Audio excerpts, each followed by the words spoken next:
एक एक जो वकील है, वकील का मतलब है कि जो तार्किक बुद्धि वाला व्यक्ति होता है। वकालत पढ़ता है आदमी तो ऐसा ही ना करता है कि उसकी एक तर्क क्षमता होती है। तो तर्क क्षमता होती है तो उसके आधार पर माना जाता है कि नहीं ये कम से कम तर्क के हिसाब से किसी बात को समझेगा या बोलेगा। लेकिन जब आप ऐसे कुतर्क की बात बोलेंगे कि जो अभी का कबीर, मैंने कहा कबीर बहुत पुराना तो है नहीं, हाल फिलहाल के व्यक्ति हैं कबीर। हाँ, और वेद के ज़माने के नहीं है वे। तो उनकी जो रचना है या उनके अनुयायियों ने जो रचना की उनके विषय में, तो वह जो है वेद और उपनिषद और गीता से पुरानी नहीं ना मान ली जाएगी। अब ये लोग कहेंगे नहीं कई कबीर हुए हैं। मैंने कहा कई कबीर हुए, इसका भी तो प्रमाण होना चाहिए।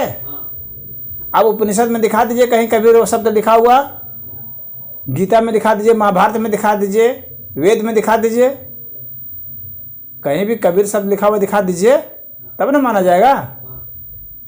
तो कहे नहीं जो पहले जो मुनींद्र थे, इतिहास में तो कोई कबीर का नाम ही नहीं है उनको। हाँ, तो मैंने कहा वो कहे कि पहले जो मुनींद्र थे वे ही जो है, ये कबीर ही जो थे वे मुनींद्र थे। जो वेद में ये उस वैदिक काल में जो मुनींद्र हुए हैं उनके विषय में, तो मैंने कहा कि ऐसे थोड़ी मान लिया जाएगा। वहाँ पर लिखा हो कबीर का नाम या मुनींद्र के बाद लिखा हो कि यही आगे जाके कबीर बनेंगे, तब तो माना जाता।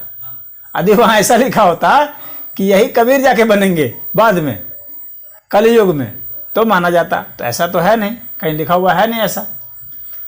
तो कहे कि कबीर जो है, कबीर ऐसा है जो सांस जो आती जाती है ना, सांस प्रश्वास जो होता है, तो वही कबीर है। मैंने कहा कि सांस जो आती जाती है उसको राम क्यों नहीं कहेंगे, उसको ओम क्यों नहीं कहेंगे, कबीर ही क्यों कहेंगे। मैंने कहा कि फिर यह एक मान्यता और अंधविश्वास है। हाँ, आप उसका नाम, उसका सांस प्रश्वास भी कहा जा सकता है उसको। हाँ, सांस प्रश्वास ही है। और यदि उसकी ध्वनि सुनेंगे तो ध्वनि जो उसकी है तो वो सो हम कुछ लोग कह सकते हैं, साए साए की ध्वनि आती है, तो उससे मिलती जुलती कुछ ध्वनि का आप नाम दे सकते हैं। लेकिन कबीर तो कम से कम नहीं ही आता है। तो अब जो थोड़ा विचलित हो गए, कहे कि हम लोग कबीर पंथ में हम लोग वो सीखे हैं,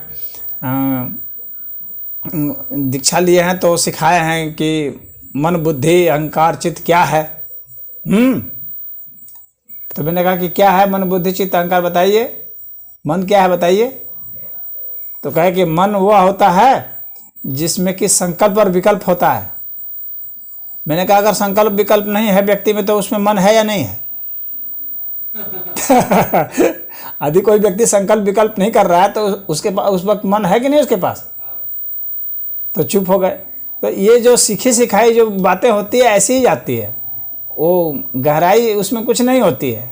क्योंकि आपको अगर बोध नहीं है तो फिर आप किताब में लिख दिया गया है संकल्प विकल्प मन करता है। मैंने कहा वो मन नहीं है, वो मन का एक फंक्शन है। संकल्प विकल्प मन नहीं होता है, मन का वह कार्य होता है। ये जो लोग कर रहे हैं अनुयायी बना रहे हैं ना, हाँ, ये सब बाद वाले किए, कबीर ने ऐसा कुछ नहीं किया है। ये बाद वाले सब उसमें घपोश कर रहे हैं। हाँ, इन लोग को भ्रमित कर रहे हैं, ऐसे लोग भ्रमित कर रहे हैं। वो कहे कि गीता से भी ऊपर है वो। कबीर जहाँ है वही है। तो वह गीता से ऊपर तो कोई शास्त्र नहीं है, ये बेकार की बातें हैं। और कबीर ने कोई ऐसा एक भी चीज़ नहीं कुछ बताया जो कि पहले से वेद उपनिषद गीता में नहीं है। कबीर अच्छे हैं, कबीर हाँ, कबीर अच्छे हैं, संत हैं। अच्छा, उन्होंने एक चीज़ और कहा, उन्होंने वकील साहब ने एक चीज़ और कहा कि संत परंपरा कबीर से शुरू हुई है। मैंने कहा ये उल्टी पुल्टी बातें बोल रहे हैं। संत शब्द कब से है पता है, वेद में भी संत शब्द है। हाँ, तो आप कह रहे हैं कबीर से संत परंपरा शुरू हुई है। संत तो कब से चले आ रहा है, वैदिक काल से ही हम लोग को संत शब्द मिलता है। पढ़ा रहा है, आपको दिमाग नहीं है, आप पढ़े लिखे नहीं है, कहते हैं कि ही मतलब संत कहते।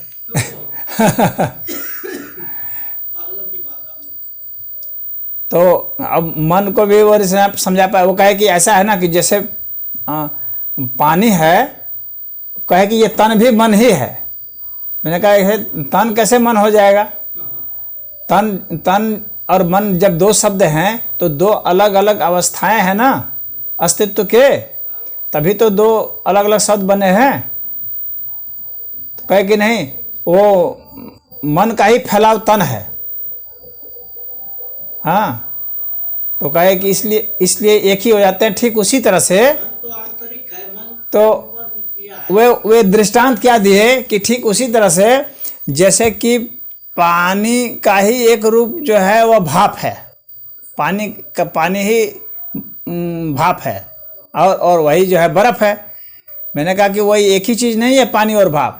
ये बहुत बड़ी गलतफहमी लोगों को होती है, जो साइंस नहीं जानते हैं वही ऐसी बात बोलते हैं तो बदल जाता है। कि पानी और भाप एक ही चीज़ थोड़ी है। उसमें टेम्परेचर है ना, उसमें उष्मा के साथ उसकी प्रतिक्रिया हुई है, वो उसके साथ संयुक्त हुआ है, और उसके कारण ही वह भाप के रूप में है। वो पानी नहीं है। पानी में उष्मा कम है और उसमें उष्मा ज़्यादा है भाप में, और बर्फ़ में पानी से भी कम उष्मा है। यदि हम उष्मा को और ज़्यादा बढ़ा दें भाप में, तो वहाँ भाप भी नहीं रह जाएगा, वो भाप नहीं रह जाएगा। फिर आपका जल तत्व का पता ही नहीं चलेगा वहाँ। फिर वो तो हमारे तापमान देने के ऊपर है। हम अधिक और बहुत तापमान देते चले जाएंगे तो वहाँ पर कोई जल का अंश नहीं रहेगा, जल समाप्त हो जाएगा।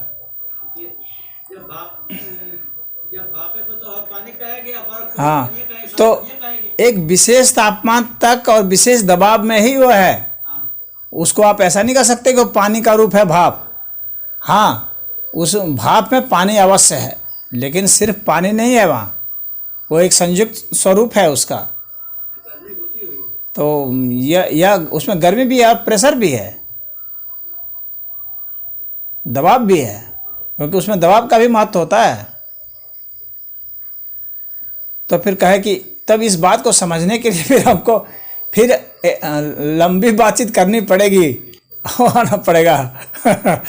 मैंने कहा ठीक है, आप लंबी बात क्या करना है, जब आपकी इच्छा होगी आप आइएगा, लेकिन इस तरह से इस सोच के साथ तो हमारे यहाँ तो बिल्कुल आपको फ्री सोच के साथ आना पड़ेगा। और जो विज्ञान सम्मत नहीं होगा, अंधविश्वास में होगा, तो ऐसे उस तरह के धर्म को मैं उसको धर्म भी नहीं मानता सही अर्थ में। वेद सबसे पुराना ग्रंथ है, उसमें तो यह लिखा ही नहीं है कि मनुष्य जो है 1000 वर्ष तक जीता है। उसमें तो 100 वर्ष की ही आयु बताया। वो इसीलिए वेद इसीलिए प्रमाणिक माना जाता है ना कि उसमें सही बातें लिखी हुई हैं। बाद के ग्रंथ में 1000 वर्ष भी आप करा दिए, 1000 वर्ष किसको कहा? और फिर उसमें तो लिखा हुआ है कि भाई स्त्री से ही जन्म होता है। बाद में आप कौन कौन चीज़ें जन्माना शुरू कर दिए, कैसे कैसे। तो जो भी जन्माते हैं, जैसे भी जन्माते हैं, तो उसके प्रमाण सहित होना चाहिए ना।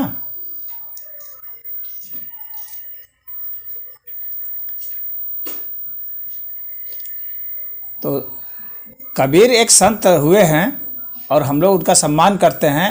कबीर की बहुत अच्छी वाणी है, और परंतु जो जितना है उसका वहीं तक होना चाहिए ना।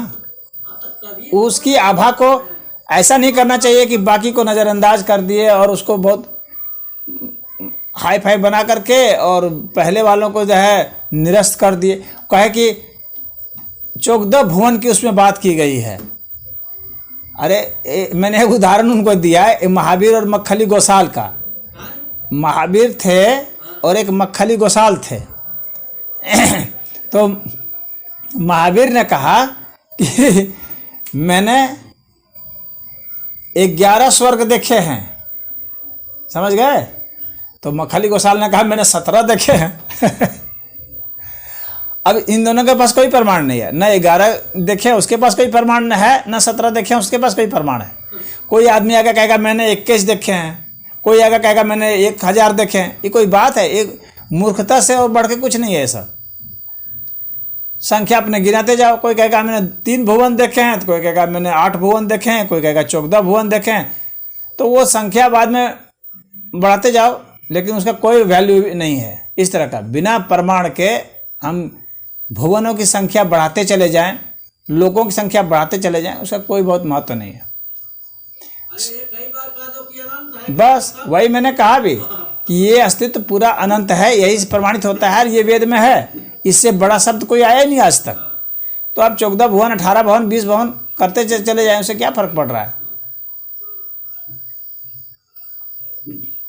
तो बाद के जो जितने जो लेखक है ना, ऐसे उन लोगों ने बस संख्या बढ़ाए, बस संख्या बढ़ाते गए एक एक चीज में। जहाँ देखा कि कहीं किसी ने 7 चक्रों का वर्णन किया है तो कह दिया यहाँ नहीं, चक्र तो 14 है।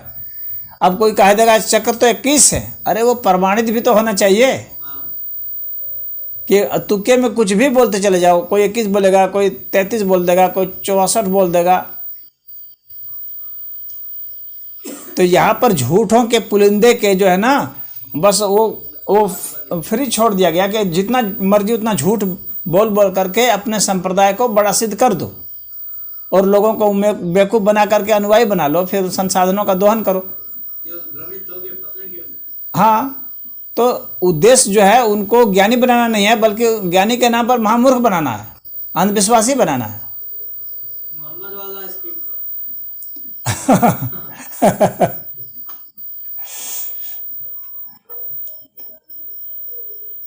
इस तरह की झूठी बातें वाले सब निरस्त हो जाएंगे। साइंस के विकास से यह एक बहुत अच्छी बात हुई है कि सब झूठ का पुलिंदा खुल रहा है और बड़े पढ़े लिखे लोग जो है ना, वो झूठ के दायरे में ला रहे हैं। अरे आप अगर कहीं भी दीक्षित हो गए या किसी धर्म मत के आप मान लीजिए अनुयायी हैं या वहाँ जन्म ही गए हैं उनके यहाँ, तो इसका मतलब यह नहीं है कि आपको पूरा झूठ बोलने का मनवाने का अधिकार मिल गया।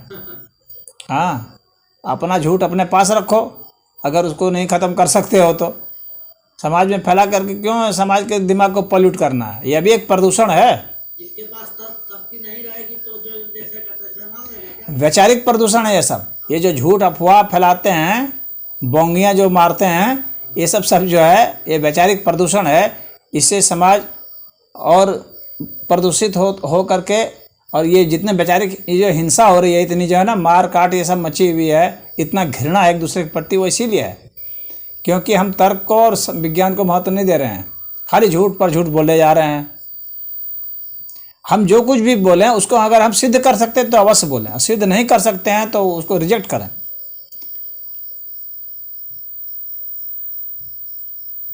अब जैसे वो तुम्हारे नागा थे जो बोलते थे कि फलानवा जो है उसका रिजर्वेशन हो गया है स्वर्ग में, और जो दूसरे हैं उनको तो गधा का जन्म मिल गया है, उसको बकरी का जन्म मिल गया है, इस तरह की बातें बोलते थे।